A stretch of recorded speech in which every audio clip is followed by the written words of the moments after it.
ಕಣ್ಣಾರೆ ನಾ ಕಂಡ ದೇವಾಲಯ, ಬೆಂತಟ್ಟಿ ಮುನ್ನಡೆಸು ವಿದ್ಯಾಲಯ, ನಾನಾಡು ಉಸಿರಲ್ಲಿಯೂ ಮುದ್ದಾದ ನೆನಪೊಂದಿದೆ. ಪ್ರಿಯ ವಿದ್ಯಾರ್ಥಿಗಳೇ, ನಾವು ಇಂದು ಪೈಥಾಗರಸ್ ಪ್ರಮೇಯವನ್ನು ಸಾಧಿಸುವುದನ್ನು ತಿಳಿದುಕೊಳ್ಳೋಣ.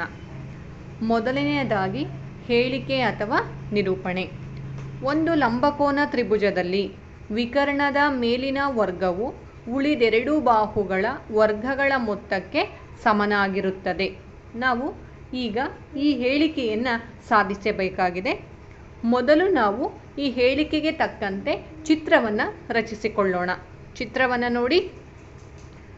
ABC ಲಂಬಕೋನ ತ್ರಿಭುಜವನ್ನು ರಚಿಸ್ಕೊಂಡಿದ್ದೀವಿ. ಅದರಲ್ಲಿ ಒಂದು ರಚನೆಯನ್ನು ಮಾಡ್ಕೊಂಡಿದ್ದೀವಿ.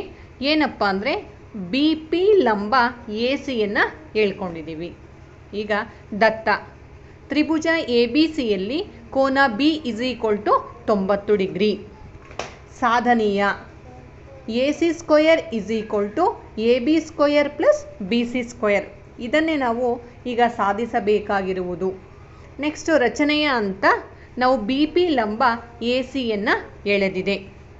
ಇನ್ನು ಅತ್ಯಂತ ಪ್ರಮುಖವಾದಂತಹ ಹಂತ ಸಾಧನೆಯ ಹಂತ.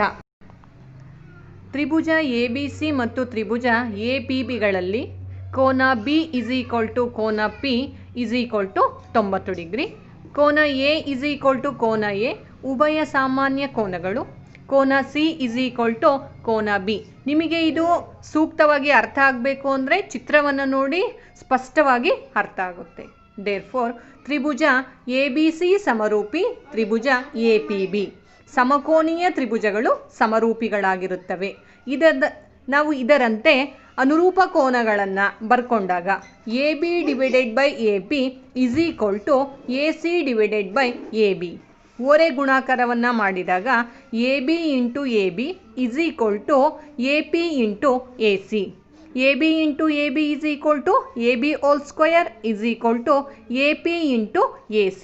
ಇದು ಸಮೀಕರಣ 1 ಆಗಿರಲಿ. ಈಗ ತ್ರಿಭುಜ ABC ಮತ್ತು ತ್ರಿಭುಜ BPCಗಳಲ್ಲಿ ಕೋನ B = ಕೋನ P = 90 ಡಿಗ್ರಿ. ಕೋನ C = ಕೋನ C ಉಭಯ ಸಾಮಾನ್ಯ ಕೋನ. ಕೋನ A = ಕೋನ B. ಇಲ್ಲಿ ಏನು ಉಪಯೋಗಿಸ್ಕೊಂಡಿದ್ದೀವಿ ಅಂದರೆ ತ್ರಿಭುಜದ 3 ಕೋನಗಳ ಮೊತ್ತ 180 ಡಿಗ್ರಿ ಆಗಿರುತ್ತೆ.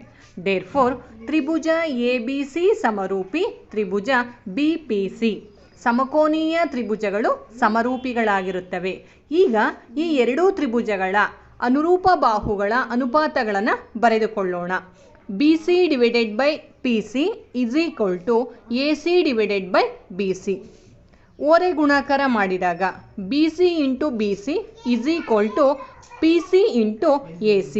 Therefore BC² = PC × AC. ಇದು ಸಮೀಕರಣ 2 ಆಗಿರಲಿ.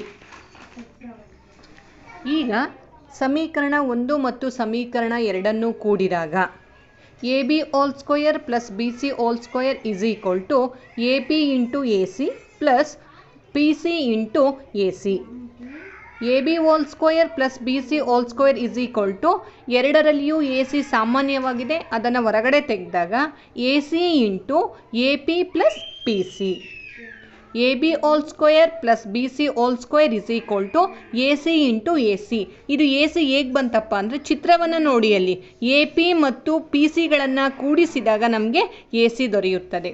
Therefore AB² + BC² = AC². ಪೈಥಾಗೊರಸ ಪ್ರಮೇಯವನ್ನು ಸಾಧಿಸಿದ್ದೇವೆ.